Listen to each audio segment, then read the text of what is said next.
할렐루야. 이 시간 우리의 마음과 뜻과 힘을 모아 성삼위 하나님께 예배로 영광을 돌리는 은혜의 시간이 되기를 바랍니다. 이제 다 함께 묵도하심으로 5월 2일 주일 예배를 하나님께 드리겠습니다.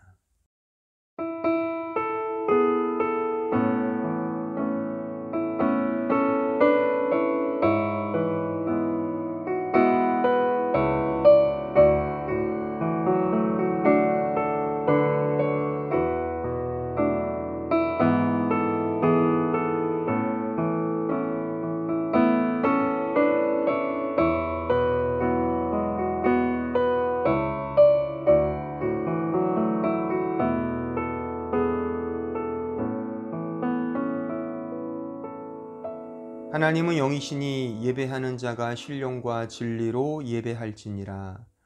은혜로우신 아버지 하나님 감사합니다.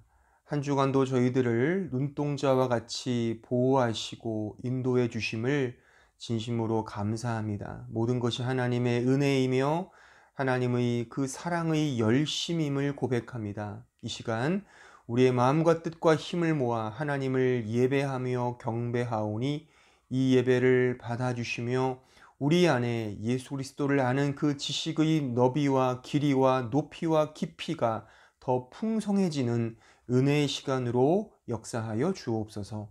예수 그리스도의 이름으로 기도하옵나이다. 아멘. 다 함께 사도신경으로 우리의 신앙을 고백하겠습니다. 나는 전능하신 아버지 하나님 천지의 창조주를 믿습니다. 나는 그의 유일하신 아들 우리 주 예수 그리스도를 믿습니다.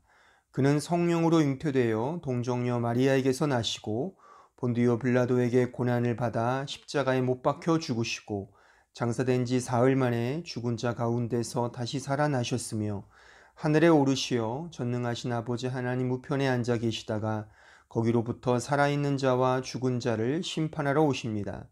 나는 성령을 믿으며 거룩한 공교회와 성도의 교제와 죄를 용서받는 것과 몸의 부활과 영생을 믿습니다. 아멘. 이제 다 함께 찬송가 253장을 다 함께 찬송하겠습니다.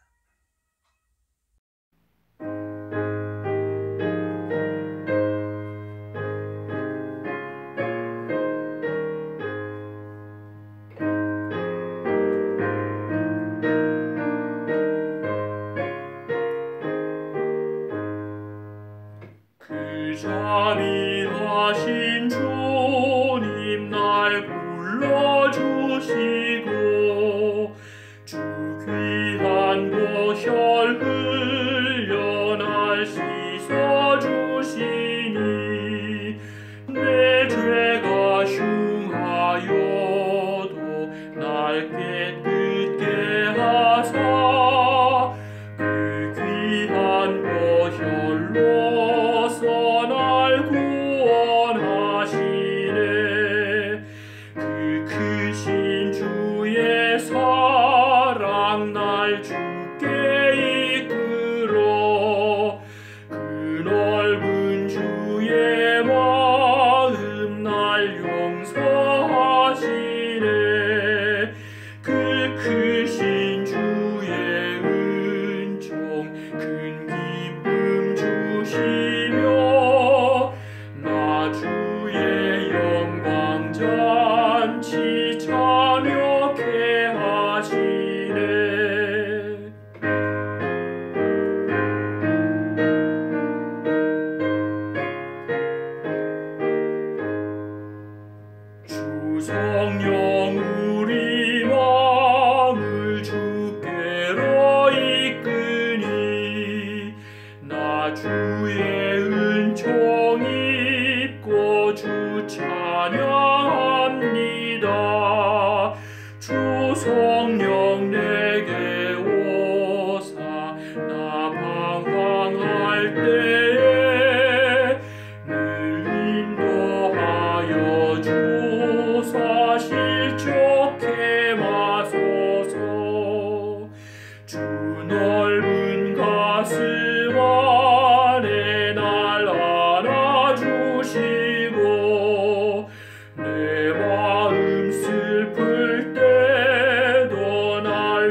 거룩하시고 자비로우신 사랑의 하나님 아버지, 주님의 은혜와 사랑을 진심으로 감사드립니다.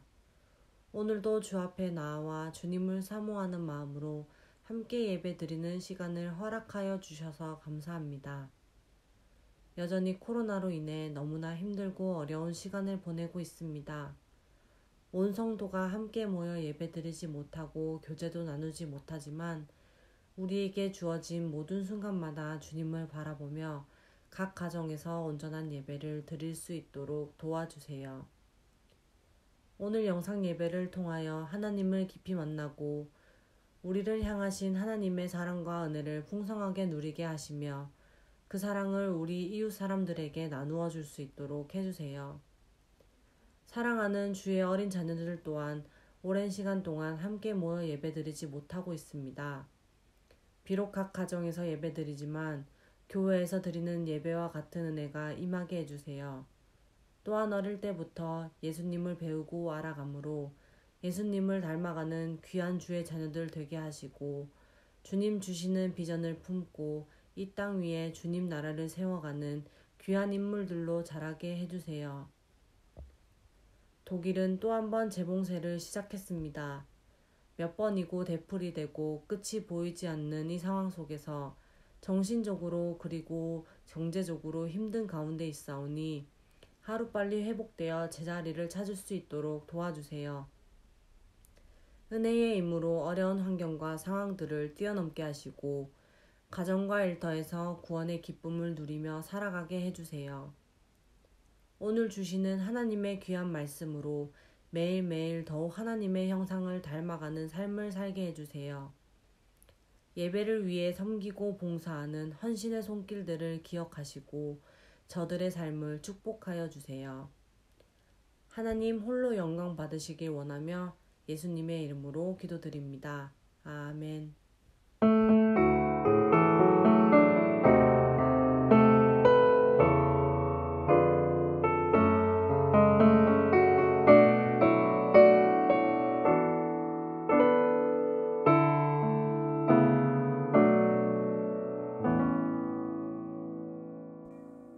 이제 다 함께 준비하신 헌금을 하나님께 드리겠습니다.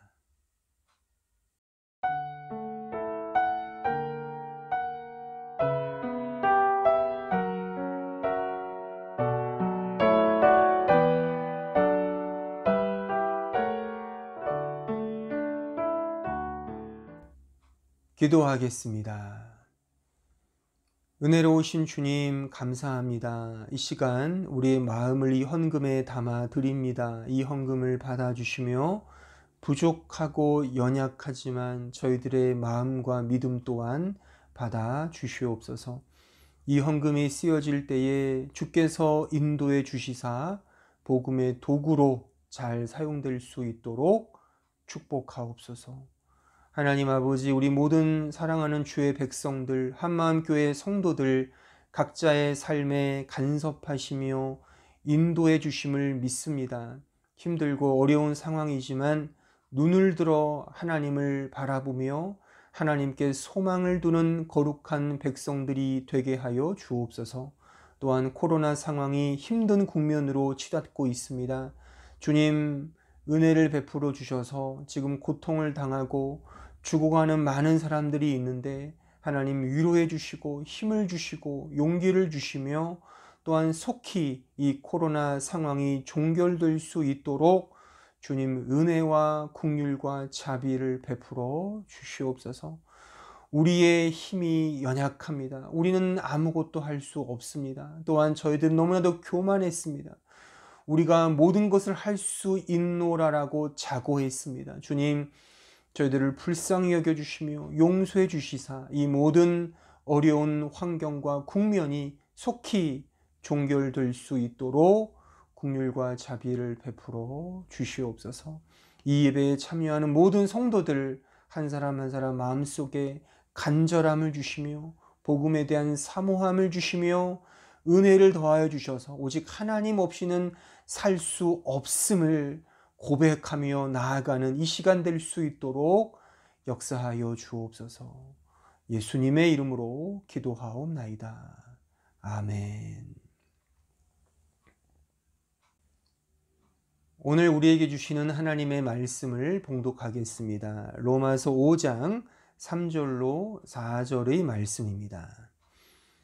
다만 이뿐 아니라 우리가 환난 중에도 즐거워하나니 이는 환난은 인내를, 인내는 연단을, 연단은 소망을 이루는 줄 알미로다. 아멘.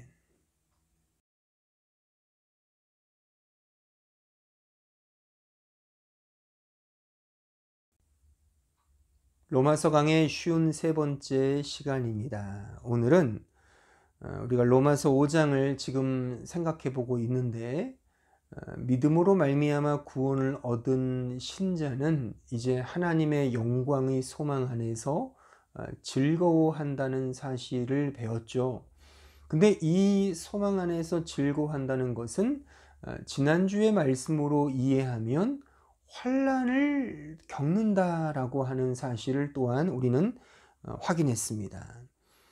그러니까 이제 오늘 이 본문 속에서 물론 지난주에도 읽었던 본문인데 이제 3절과 4절을 좀 더 깊이 생각하면서 이제 하나님의 영광의 소망 안에서 즐거워한다는 것이 신자의 구체적인 삶 속에서 어떻게 드러나고 어떻게 나타나는지가 오늘 이 말씀 속에 나타나 있다는 것입니다. 그것은 환난은 인내를, 인내는 연단을, 연단은 소망을 이루는 이 과정을 통해서 하나님의 영광 안에서 그 소망 안에서 자랑하고 즐거워하는 그 신자의 어떤 삶의 면모가, 그 삶의 그 영광스러운 풍성함이 이러한 과정을 통해서 드러난다는 사실을 우리는 오늘 말씀을 통해서 이제 확인하게 되는 것입니다. 그러니까 이러한 과정을 통해서 우리가 이제 확인할 수 있는 어떤 중요한 내용 세 가지를 오늘 제가 말씀을 드릴 것입니다. 먼저 그 세 가지 원칙 혹은 그 세 가지 내용을 설명하기에 앞서서 오늘 본문에 나타난 몇 가지 중요한 단어들을 좀 생각해 보고 좀 분석해 보고 이제 넘어갈까 합니다. 지난주에 이미 살폈지만 오늘 본문에 등장하고 있는 이 환난으로 번역된 틀립시스라는 이 단어는 트리블레이션이라고 했죠. 즉 심한 박해와 압박, 시련과 고난 등을 의미하는 단어입니다. 그런데 이 환난이란 단어는 사실 믿음 때문에 당하는 환난을 의미합니다. 예수 그리스도 때문에 당하는 고난을 가리킵니다. 은혜의 복음만을 붙들기 때문에 찾아오는 시련을 뜻합니다. 그냥 사람들이 살면서 주어지는 어려움이나 고생스러움 정도가 아닙니다. 이 틀립시스는 신자든 불신자든 누구나가 겪는 그런 고난을 말하는 것이 아니라 이 성경이 말하는 환난은 신자만이 겪는 어떤 환난, 즉 믿음 때문에, 은혜 때문에, 예수 때문에 당하는 환난, 고난, 시련을 의미한다는 것이죠. 그러니까 인간 누구나 다 고난을 겪지 않습니까?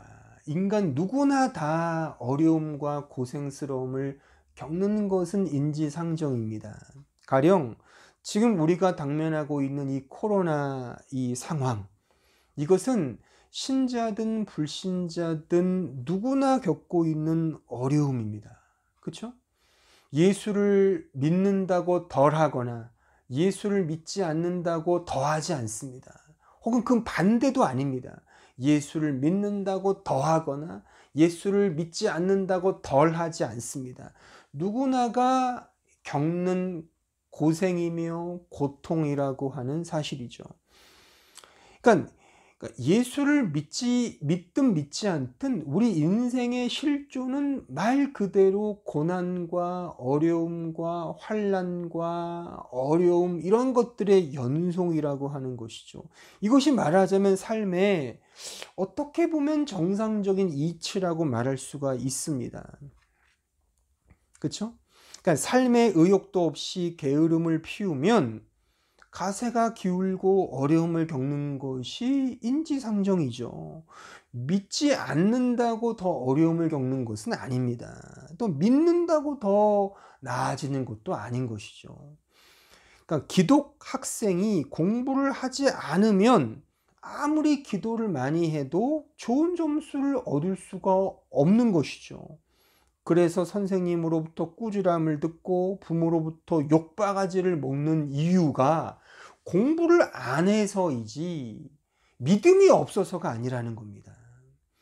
그러니까 이런 인생의 고난들은 믿음이 있고 없고랑은 상관이 없습니다. 누구나에게나 다 환난과 고난과 그런 연단의, 말하자면 이런 시련의 어떤 상황이, 그런 실존이 그에게 찾아오는 법입니다. 그러나 성경이 말하는 환난, 고난은 이런 일반 어려움이나 고생스러움을 물론 포함하여 예수를 믿지 않으면 찾아오지 않았을 그런 환난을 의미한단 말입니다. 그러니까 믿음 때문에 겪게 되는 고난을 말한다는 것입니다. 일반적인 어려움과 고생스러움이 아니라 예수 때문에 당하는 고난, 예수 때문에 겪는 시련, 예수 때문에 찾아오는 환난이 바로 틀립시스, 이 성경이 말하는 환난, 고난, 어떤 시련, 고생이라고 하는 것입니다. 자, 그리고 오늘 본문에 이제 인내라고 번역된 휘포모네란 단어는 이 patience란 단어입니다. 그러니까 끈기, 불굴의 참을성, 신학적으로 말하면 궁극적 구원으로서의 견인, 이 perseverance라고 하는데 견인이라는 뜻이거든요. 그러니까 견디게 하시는 은혜라고 하는 의미입니다. 그러니까 이 틀립시스, 환난이 신자에게 필수적으로 다가온다 했습니다. 찾아온다 했습니다. 그럼 이제 하나님께서 그 환난을 신자로 하여금 견디게 하도록 은혜를 베푸십니다. 이것이 휘포모네란 뜻입니다. 견디게 하시는 은혜를 하나님이 신자에게 주신다는 것입니다. 물론 신자는 로봇이 아니기 때문에 하나님을 향한 믿음으로 그 환난을 이겨냅니다. 견디죠. 이것이 바로 휘포모네인 것입니다. 하지만 이것이 견디게 하신 하나님의 은혜라는 점에서 어떤 신자 개인의 어떤 자질이나 능력이나 실력으로 이겨내는 그런 싸움이 아니라 하나님의 은혜를 힘입어 이겨내는 차원에서의 휘포모네, 그런 의미에서의 견인, 하나님으로부터 주어지는 견디게 하시는 은혜라고 하는 것입니다. 이것이 바로 성경이 말하는 인내입니다. 그러니까 인간이 막 내 스스로의 힘으로 막 참고 견디는 그런 것이 성경이 말하는 인내가 아니라 그 인내마저도 하나님께서 견디도록 해주시는 은혜, 그 은혜를 힘입어 이제 내가 견딘다 말입니다. 그런 차원에서의 인내가 바로 오늘 이 본문에 쓰인 그 단어입니다. 다음으로 오늘 본문에 연단으로 번역된 이 도키메란 단어가 있습니다. 이것은 프루프라는 단어입니다. 그러니까 증거, 증명, 입증하다라는 뜻을 담고 있습니다. 그러니까 풀어서 말하면 이제 교정 과정을 통해 어떤 사실을 증명하고 입증한다는 뜻을 담고 있습니다. 도키메. 자, 이 도키메라는 이 발음을 좀 들어보시면 우리가 좀 낯익은 그런 영어 단어 혹은 독일어 단어가 떠오르지 않습니까? 도키메, 도쿠멘트, 그죠? 도쿠멘트, 어떤 서류, 증명서, 이런 그 베슈테티궁하는 도쿠멘트가 이 도키메로부터 나온 단어인 것입니다. 그러니까 우리가 이 독일 생활을 하면서 법적으로 가장 많이 들락날락하는 곳이 어디입니까? 외국인 관청이지 않습니까? 근데 그 외국인 관청으로부터 아주 매번 요구받는 게 뭐예요? 도쿠멘트잖아요. 어떤 베슈테티궁, 그 증명서, 어떤 서류를 요구받지 않습니까? 바로 이 도키메가 그런 의미라는 것입니다. 그러니까 신자됨의 증명이 뭐냐? 그 연단, 도키메. 그러니까 신자가 신자되었다는 그 증명이 뭐냐는 겁니다. 그것이 바로 환난이라고 하는 거죠. 그 환난을 통한 인내, 휘포모네, 하나님의 그 은혜로 그 환난을 견디는 그 과정, 그 도키메, 그 연단, 그것이 바로 신자의 신자됨의 증명이라고 하는 것입니다. 그런데 이 증명이 결국 소망을 이루어낸다고 오늘 본문이 가르치고 있습니다. 그렇죠? 특히 오늘 이 4절 끝부분에 이루는 줄 알미로다에서 이룬다로 번역된 이 카테르가조마이란 동사는 영어로 프로듀스라는 뜻이에요. 그러니까 생산하다, 성취하다, 만들다, 어떤 것을 결과냈다라는 뜻을 담고 있습니다. 그러니까 이런 거죠. 환난은 인내를 생산하고 인내는 연단, 도킴의 어떤 증명, 그 연단을 생산해내고 결국 그 연단, 환난, 인내, 연단 이런 것들이 결국 소망을 생산해낸다라는 뜻이 오늘 이 본문 3절과 4절의 의미입니다. 제가 지난 설교 때 이 소망, 그 엘피스죠. 이 소망의 정의를 제가 뭐라고 말씀을 드렸죠? 그러니까 이미 완성된 것을 믿음으로 바라보는 시선을 제가 이 소망이라고 정의를 드렸습니다. 그러므로 이 믿음의 시선인 소망이 이 현실 속에서 어떻게 증명되는가? 그렇죠? 이 우리의 소망이 이 믿음으로 바라보는 시선이 우리의 소망이 이 신자가 이 현실 속에 살아가면서 어떻게 증명되는가? 이것이 바로 환난, 인내, 연단의 이 과정을 통하여 말하자면 이것이 바로 소망을 이루는 과정이죠. 이 과정을 통하여 우리의 믿음의 소망이 증명된다라고 하는 사실입니다. 이렇게 결과가 맺는다는 것입니다. 자, 그럼 이러한 제가 지금까지 설명드린 이러한 어떤 사실들을 바탕으로 하여 이제 소망을 이루는 과정, 즉 환난, 인내, 연단, 소망 이러한 소망을 이루는 이 과정을 통하여 우리가 꼭 기억해야 할 중요한 특징들이 이 과정 속에 내포되어 있습니다. 그걸 저는 세 가지로 좀 더 정리하여 좀 요약하여 좀 설명을 드리고자 하고 이 세 가지 원칙을 통하여 이제 우리가 이 소망을 이루어가는 이 우리의 신앙의 과정 속에서 어떤 영적 유익을 이 세 가지 원칙을 통하여 이제 배울 수 있는지를 제가 말씀을 드리겠습니다. 첫 번째 이 소망을 이루어가는 이 과정을 통해 우리가 깨달을 수 있는 중요한 그 원칙은 이 과정은 필연적이라고 하는 사실입니다. 이 과정은 필연적이다. 이 과정은 필연적이다. 즉 소망을 이루어가는 이 과정은 필연적이다. 즉 신자에게 환난, 인내, 연단 그런 환난과 고난을 통하여 이런 소망을 이루어가는 이 과정은 필연적 과정이라는 사실을 우리는 꼭 기억을 해야 하는 것입니다. 제가 계속 강조하지만 이러한 소망을 이루어가는 과정, 환난, 인내, 연단은 이 세상을 살아가는 신자에게 필연적으로 나타나야 할 실제, subsistentia, 실제라고 하는 사실을 꼭 기억하셔야 돼요. 그러니까 이 과정이 없으면 그 사람은 신자가 아닙니다. 우리가 지난 시간에 확인했잖아요. 히브리서 12장의 말씀을 통하여. 그러니까 환난이 없는 자는 사생하여 친아들이 아니다라고 우리가 확인했지 않습니까? 그 말씀을 통하여. 그렇죠? 그러니까 이 과정이 분명히 신자에게 주어진다는 것입니다. 그러니까 환난은 신자에게만 있습니다. 왜냐하면 예수로 인하여, 믿음으로 인하여, 은혜로 인하여 세상의 삶 자체가 신자에게 환난으로 다가오기 때문입니다.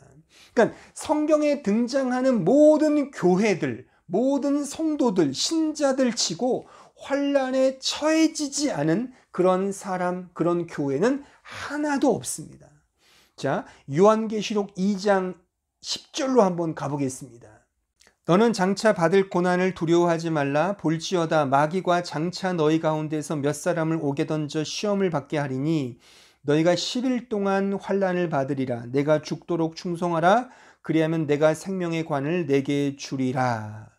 서문화 교회에 주께서 말씀하시는 그 내용입니다. 우리가 잘 알듯이 서문화 교회는 예수님께서 칭찬하신 교회입니다. 그러니까 믿음 생활을 잘하는 교회였습니다. 그런데 이들의 실제적 모습, 실제적 삶은 환난과 연단이었다는 사실입니다. 여기에 10일 동안 환난을 받으리라 해서 이 열흘은 어떤 숫자적 열흘을 10일을 의미하는 것이 아닙니다. 완전수입니다. 그런 의미에서 신자와 교회의 이 세상에서의 삶은 환난 그 자체라고 하는 것이죠. 그래 주께서 이렇게 당부하시죠. 죽도록 충성하라. 그 환난에서 모면되거나 이렇게 다시 해결되거나 해소되거나 이런 것이 아니라 그 안에서 죽도록 충성하라. 그래서 신자의 삶은 순교자의 삶인 것입니다. 자, 베드로전서 5장 1절에 가보시죠.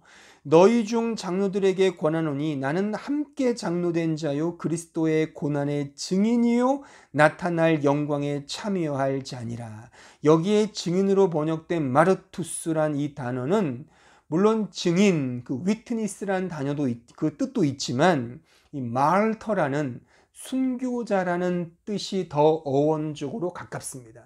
그러니까 마르투스, 말터 발음도 비슷하잖아요, 그죠? 이게 더 가까운 뜻입니다. 그러니까 순교자란 뜻입니다. 자, 좀 더 쉬운 구절을 가볼까요? 자, 사도행전 1장 8절. 오직 성령이 너에게 임하시면 너희가 권능을 받고 예루살렘과 온 유대와 사마리아와 땅끝까지 이르러 내 증인이 되리라 하시니라. 여기에 증인도 마르투스, 말터란 뜻입니다. 그러니까 순교자란 뜻입니다. 그러니까 순교자가 뭡니까? 예수 그리스도 때문에 혹독한 고난을 당하고 심지어 죽음으로까지 이렇게 내쳐지는, 경험하는 그런 것을 순교자라고 하지 않습니까? 그러니까 성경은 신자 교회를 가리켜 순교자다라고 말하고 있다는 사실입니다. 따라서 신자에게 환난은 필연적인 것임을 꼭 기억해야 합니다. 꼭 기억하셔야 돼요. 그러니까 제가 좀 더 강조해서 말하면 환난과 고난이 없다면 그 사람은 참된 신자가 아닐 가능성이 매우 높습니다. 내가 아니라고 말을 하고 싶었는데 너무 또 극단으로 말하면 좀 그러니까 좀 이렇게 순화해서 제가 말씀을 드리는 겁니다. 그러니까 잘 생각해 보십시오. 그러니까 예수를 믿지 않으면, 결코 고민할 필요가 없는 것들을 신자는 고민하지 않습니까? 그렇잖아요. 그러니까 예수를 믿지 않았다면 갈등할 일이 아닌데 갈등하지 않습니까? 그러니까 예수 때문에 갈등하고 예수 때문에 시련으로 갈 수밖에 없는, 그러니까 양심의 가책 정도가 아니라 예수 때문에, 복음 때문에, 하나님의 은혜 때문에 나를 덮고 있는, 거기에 해당될 수밖에 없는, 갈등하고 유혹되는 그런 것들이 우리 신자에게 실제적인 어떤 고난이며 환난이며 연단이라고 하는 사실이죠. 그러니까 신자는 이제 하늘의 소망과 그 나라의 가치를 추구하며 사는 자 아닙니까? 근데 그런 자가 이 세상에 보세요.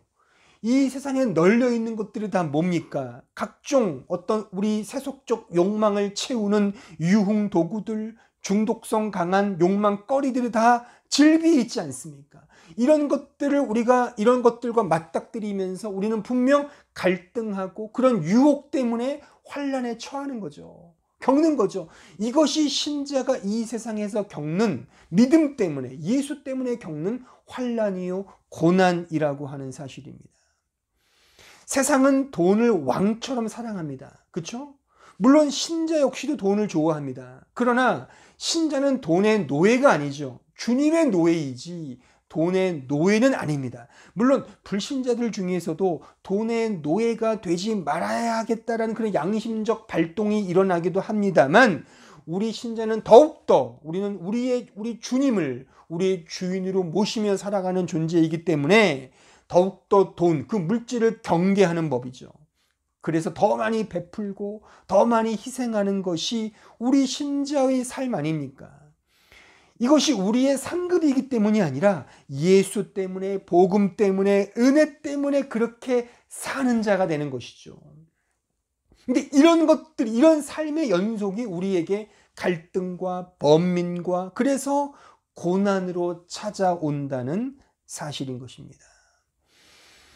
예전 교회에서 제가 그 교구 사역을 했을 때 그 사업하시는 성도들이 제법 많았습니다. 그때 제가 신방하거나 말씀으로 상담할 때 그들이 제게 했던 고충과 갈등과 그래서 겪는 고난은 이런 거였습니다. 그러니까 복음에 합당하게 사업을 운영하다 보면 많은 고난과 연단, 유혹과 갈등이 찾아온다는 것입니다. 그렇죠? 충분히 이해가 되지 않습니까? 그러니까 세금 꼬박꼬박 내면서 사업을 잘할 수 있을까요? 그근한 청탁성 뇌물이나 통상적인 접대나 이중장부 운영 등을 하지 않고 정말 영업의 이윤을 많이 낼 수 있을까요?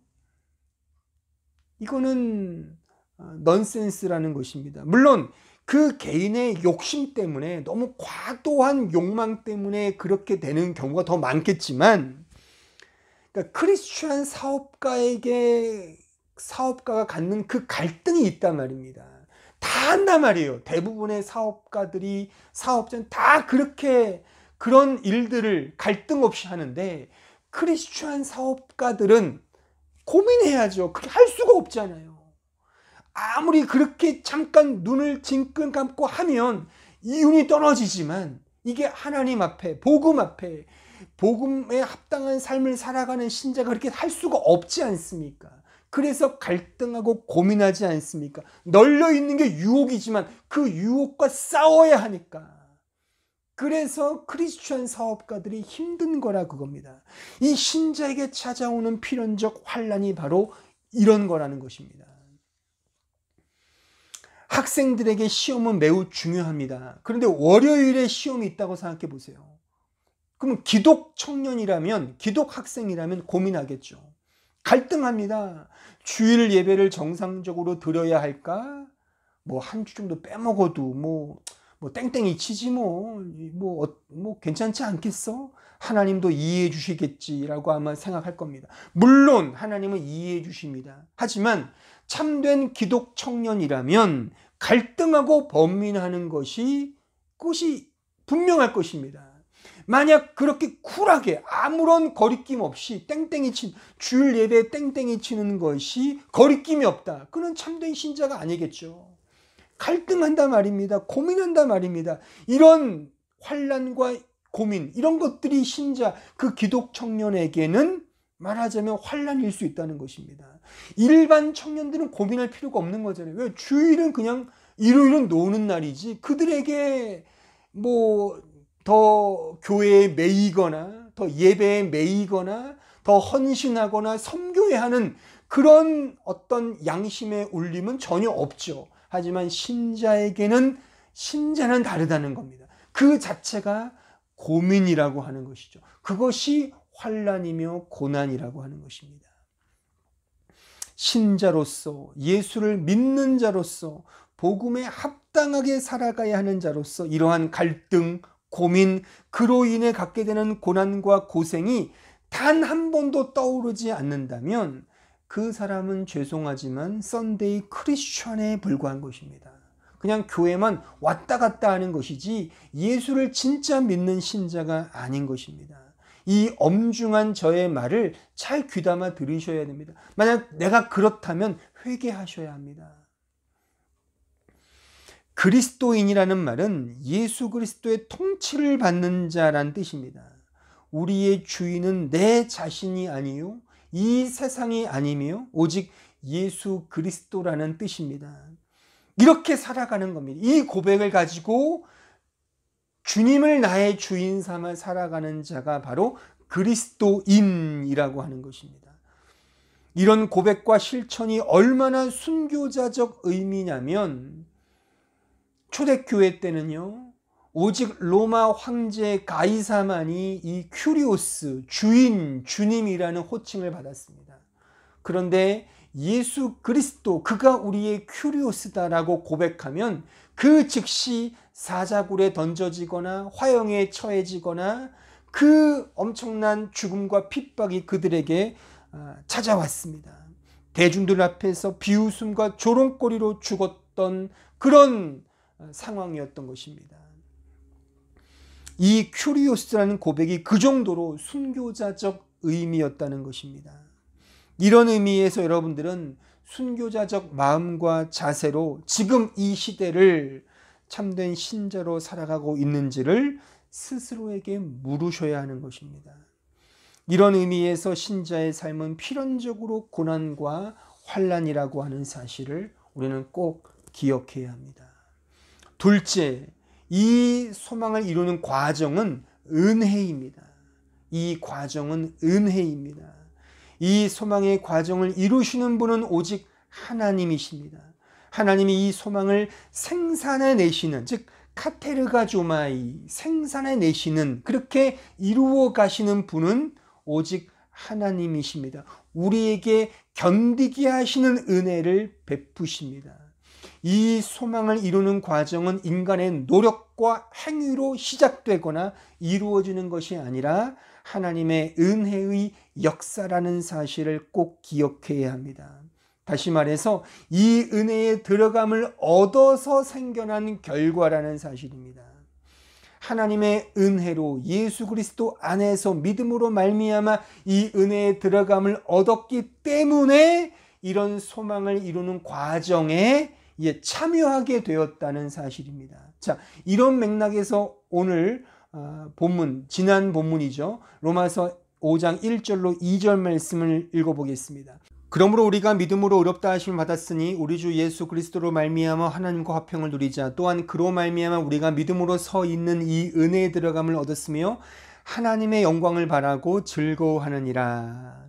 그러니까 이 은혜에 들어감을 얻었기 때문에 이제 신자는 환난과 인내, 연단, 그리고 소망을 이루어가는 이 과정에 참여하게 되었음을 지금 우리는 이 말씀을 통하여 확인할 수가 있는 것입니다. 따라서 환난과 고난에 대한 신자의 마음과 자세는 그 환난과 고난을 이겨내기 위해 내가 용기를 내고 내 힘을 다해 싸우는 차원이 아니라 은혜로 이기게 하시는 하나님을 붙들고 바라보며 의지하는 것입니다. 왜냐하면 그 과정 자체가 은혜이기 때문입니다. 그러니까 여기에서 세상에 속한 사람들이 환난을 대하는 그 자세와 그 이해와 또한 신자가 환난을 이해하는 것과 그 자세와 다르다고 하는 사실을 확인할 수 있죠. 그렇죠?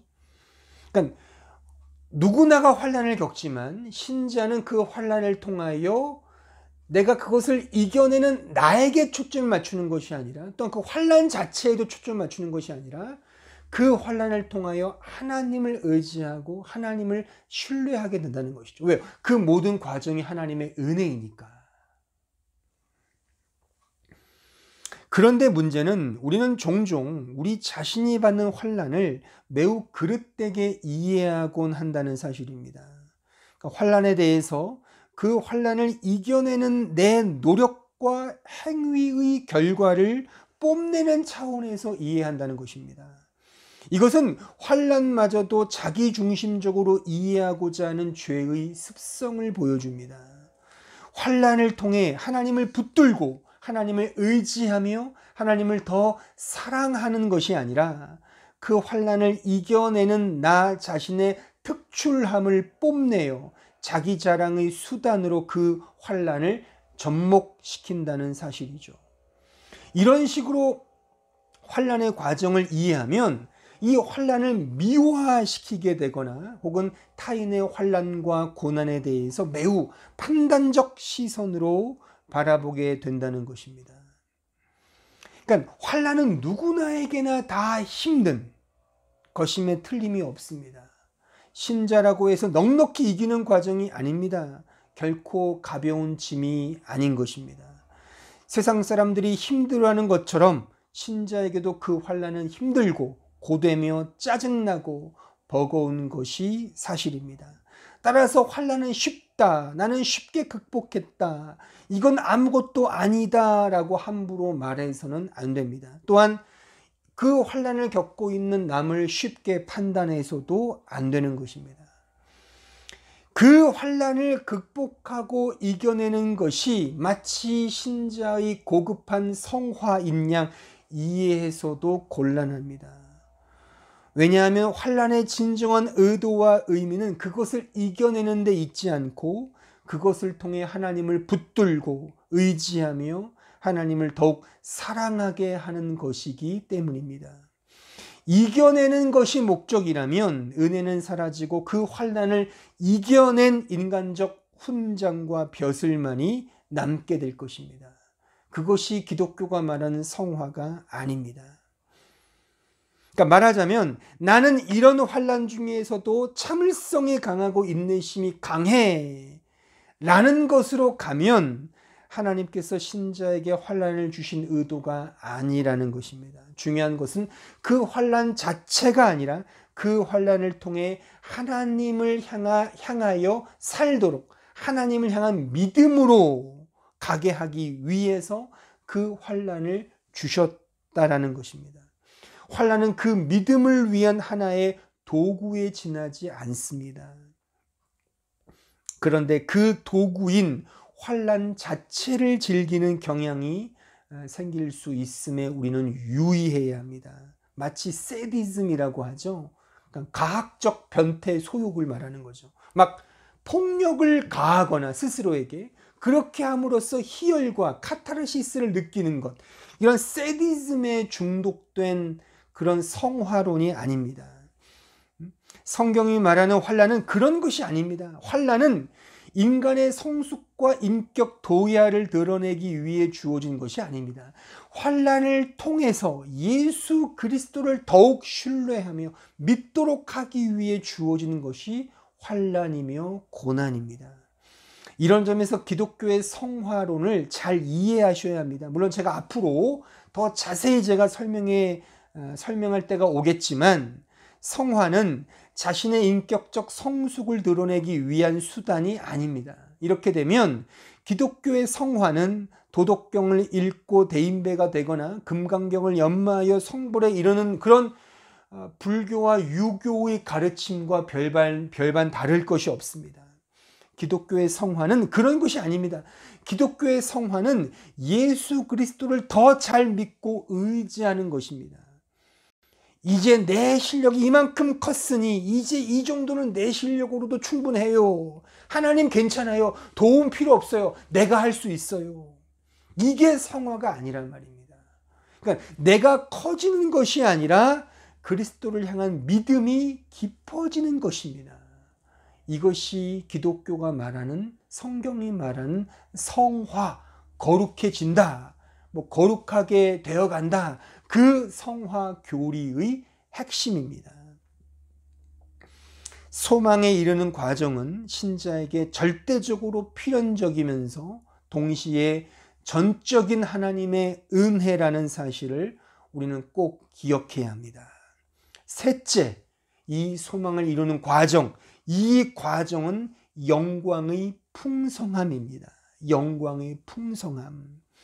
신자는 현실의 환난과 고난 속에서도 예수 그리스도의 소망 안에서 즐거워하며 기뻐합니다. 왜냐하면 그 소망만이 신자에게 유일한 영광의 풍성함이기 때문입니다. 다시 말하면 그 소망을 이루시는 그 연단의 과정이 신자에게 한없이 귀한 영광의 풍성함이다라는 의미입니다. 자, 에베소서 1장 17절로 19절에 가보시죠. 우리 주 예수 그리스도의 하나님 영광의 아버지께서 지혜와 계시의 영을 너희에게 주사 하나님을 알게 하시고 너희 마음의 눈을 밝히사 그의 부르심의 소망이 무엇이며 성도 안에서 그 기업의 영광의 풍성함이 무엇이며 그의 힘의 위력으로 역사하심을 따라 믿는 우리에게 베푸신 능력의 지극히 크심이 어떠한 것을 너희로 알게 하시기를 구하노라. 그러니까 예수를 믿는다는 것은 언제나 세상만을 바라보던 우리의 시선이 이제 그리스도의 영광의 풍성함을 추구하는 시선으로 변화되었음을 의미합니다. 바라보는 시선이 달라졌다는 그런 의미인 거죠. 당연히 추구하는 관점, 시선도 달라진 것입니다. 언제나 세상을 추구하던 것에서 이제 하늘의 소망과 영적인 것을 추구하게 된 것입니다. 심지어 환난과 역경과 고난과 연단 속에서도 하늘의 그 소망의 풍성함을 맛보는 것입니다. 왜요? 그 환난과 연단이 나의 믿음을 위해서 하나님이 나에게 주셨다는 사실 속에, 이 진리 속에 그 환난과 연단을 자랑하며 그 모든 과정 속에서 더 하나님을 기뻐하며 오히려 그 환난 속에서 영광의 풍성함을 맛보는 것, 이것이 신자이며 바로 신자의 믿음 생활이라고 하는 것입니다. 그래서 신자는 늘 이렇게 기도하는 것입니다. 에베소서 3장 14절로 21절에 가보겠습니다. 이러므로 내가 하늘과 땅에 있는 각 족속에게 이름을 주신 아버지 앞에 무릎을 꿇고 비노니 그의 영광의 풍성함을 따라 그의 성령으로 말미암아 너의 속사람을 능력으로 강건하게 하시오며 믿음으로 말미암아 그리스도께서 너희 마음에 계시게 하시옵고 너희가 사랑 가운데서 뿌리가 박히고 터가 굳어져서 능히 모든 성도와 함께 지식에 넘치는 그리스도 사랑을 알고 그 너비와 길이와 높이와 깊이가 어떠함을 깨달아 하나님의 모든 충만하신 것으로 너희에게 충만하게 하시기를 구하노라. 우리 가운데서 역사하신 능력대로 우리가 구하거나 생각하는 모든 것에 더 넘치도록 능히 하실 이에게 교회 안에서와 그리스도 예수 안에서 영광이 대대로 영원 무궁하기를 원하노라. 아멘. 무엇을 하든 그 영광의 풍성함을 따라서 행합니다. 이것이 신자이며 신자의 믿음 생활인 것입니다. 그러니까 환난 속에서도 그 영광의 풍성함을 맛본다는 말이죠. 환난과 연단 속에서도 그 환난과 연단을 나에게 주신 그 하나님 안에서 그 영광의 풍성함을 맛보는 것입니다. 오히려 더욱더 그 환난과 연단과 고난에 참여하고자 한다는 것입니다. 자, 골로새서 1장 24절로 27절에 가보시죠. 나는 이제 너희를 위하여 받는 괴로움을 기뻐한다고 하지 않습니까? 그리스도의 남은 고난을 그의 몸된 교회를 위하여 내 육체에 채우노라. 내가 교회에 일꾼된 것은 하나님이 너희를 위하여 내게 주신 직분을 따라 하나님의 말씀을 이루려 함이니라. 이 비밀은 말세와 만대로부터 감추어졌던 것인데 이제는 그의 성도들에게 나타났고 하나님이 그들로 하여금 이 비밀의 영광이 이방인 가운데 얼마나 풍성한지를 알게 하려 하심이라. 이 비밀은 너희 안에 계신 그리스도시니 곧 영광의 소망이니라. 신자는 그리스도의 남은 고난에 기꺼이 참여합니다. 그것을 기뻐합니다. 왜냐하면 예수로 인하여 받는 환난과 고난이 그 신자에게 영광의 소망이기 때문입니다. 그리고 그것이 영광의 소망인 이유는 그 소망이 다름 아닌 우리 구주 예수 그리스도이기 때문입니다. 바로 나와 있잖아요. 그 비밀은 뭐라고요? 바로 예수 그리스도.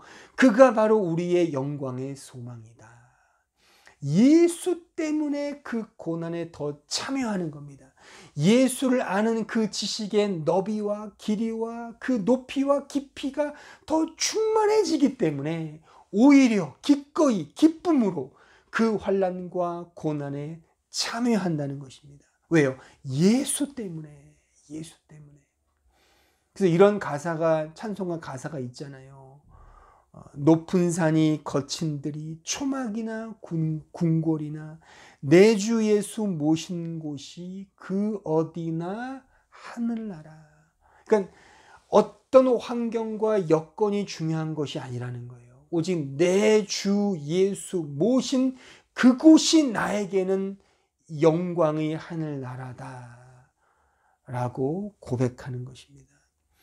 그러니까 이제 부요함의 기준과 내용이 달라지는 것입니다. 믿음이 있기 전에는 세상이 말하는 부자 대세요가 부요함의 기준이며 내용이었다면 이제 믿는 자가 된 이상 우리 신자의 진정한 부요함은 그런 것이 아닙니다. 바로 이것이죠. 고린도후서 8장 9절 우리 주 예수 그리스도의 은혜를 너희가 알거니와 부요하신 이로써 너희를 위하여 가난하게 되심은 그의 가난함으로 말미암아 너희를 부요하게 하려 하심이라. 우리의 부요함이 오직 예수 그리스도로 말미암아 그로부터 주어지는 그의 부요함이랍니다. 영적인 것이며 하나님의 나라이며 바로 예수 그리스도가 우리의 부요함의 기준이며 또한 내용이 되었다는 사실입니다. 이제 우리의 부요함을 위해 가난하게 되신 예수 그리스도, 우리를 높이기 위해 낮은 자가 되신 예수 그리스도, 바로 그처럼 우리의 믿음 생활은 환난과 고난 중에 더 큰 부요함을 누리게 되는 것입니다. 이것이 말하자면 비밀이죠. 무스테리온, 비밀인 것입니다. 왜요? 어떻게 환난이 부요함일 수 있냔 말이에요. 근데 신자는 이제 그 환난 중에, 고난 중에, 고통 중에 오히려 그리스도께 더 가까이 가기 때문에 그 영광의 풍성함을 누리기 때문에 더 그 환난을 자랑하며 그 연단을 즐거워한다는 사실입니다. 고린도후서 6장 9절로 10절입니다. 무명한 자 같으나 유명한 자요 죽은 자 같으나 보라 우리가 살아있고 징계를 받는 자 같으나 죽임을 당하지 아니하고 근심하는 자 같으나 항상 기뻐하고 가난한 자 같으나 많은 사람을 부유하게 하고 아무것도 없는 자 같으나 모든 것을 가진 자로다. 이런 자가 바로 신자라고 하는 것입니다. 교회라고 하는 것입니다.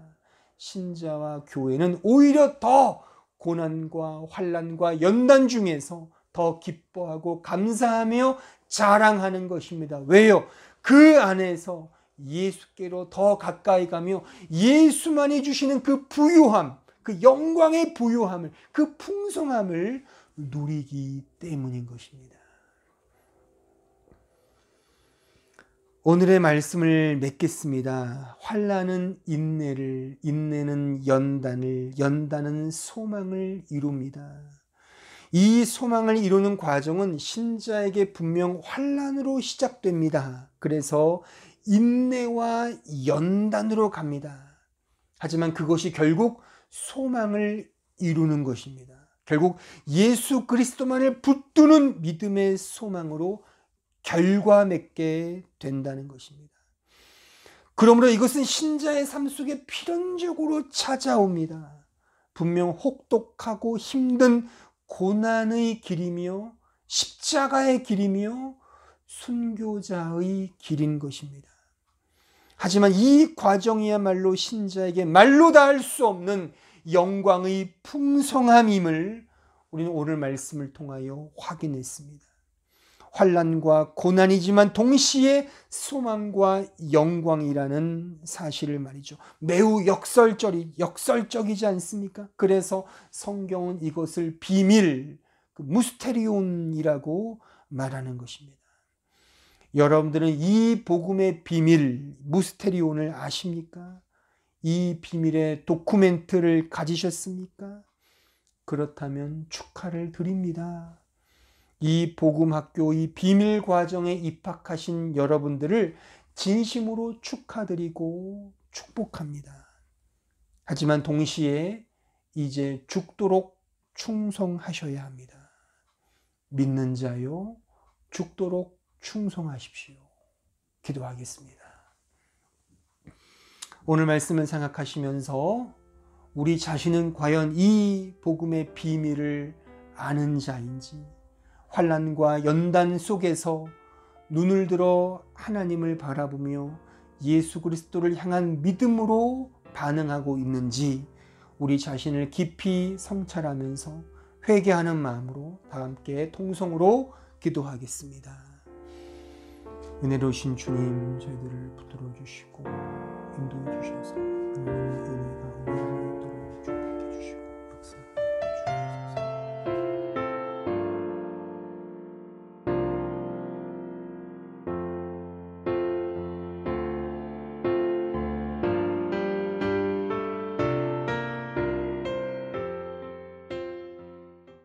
이제 다 함께 찬송가 341장을 다 함께 찬송하겠습니다.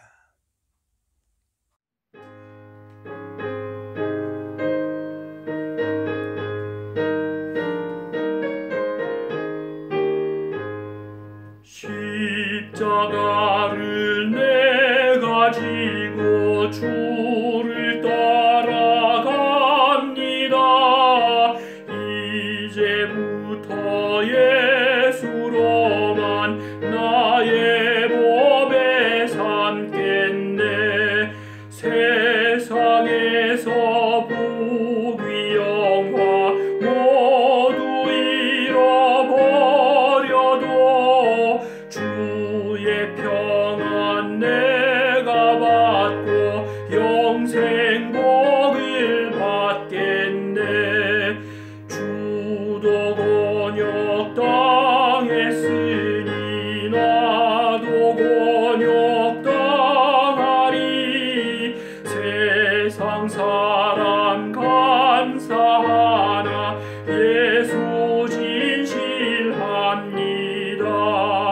예수 나를 사랑하사 빛난 얼굴 보이면 원수들이 미워해도 염려할 것 없겠네.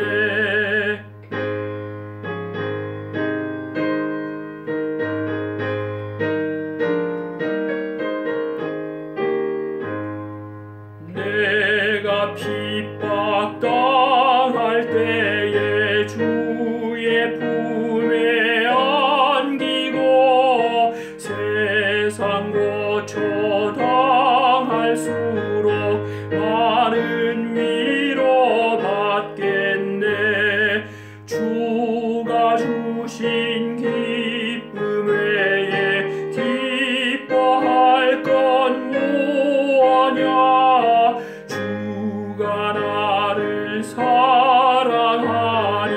기뻐할 것뿐일세. 아멘. 다 함께 기도하겠습니다. 우리 구주 예수 그리스도의 은혜와 아버지 하나님의 그 크신 사랑과 성령 하나님의 교통하심이 환난은 인내를, 인내는 연단을, 연단은 소망을 이루어 가시는 그 영광된 과정에 더 기쁨과 감사함과 즐거움으로 참여하고자 소원하는 주의 백성들 머리 위에 이제로부터 영원토록 함께 있을지어다. 아멘.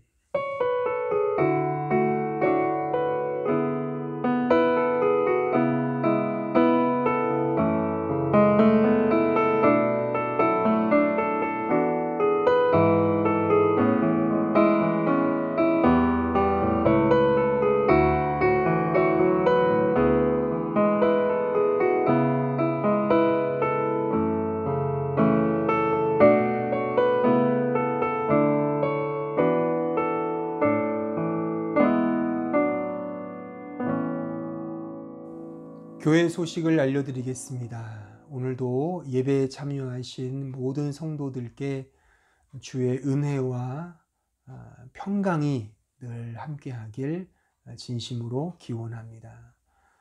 현재 코로나19 상황이 계속해서 힘든 상황으로 치닫고 있기 때문에 언제라고까지 이렇게 말씀드릴 수는 없겠지만 계속해서 비대면 온라인 예배로 지금 예배를 드리고 있습니다.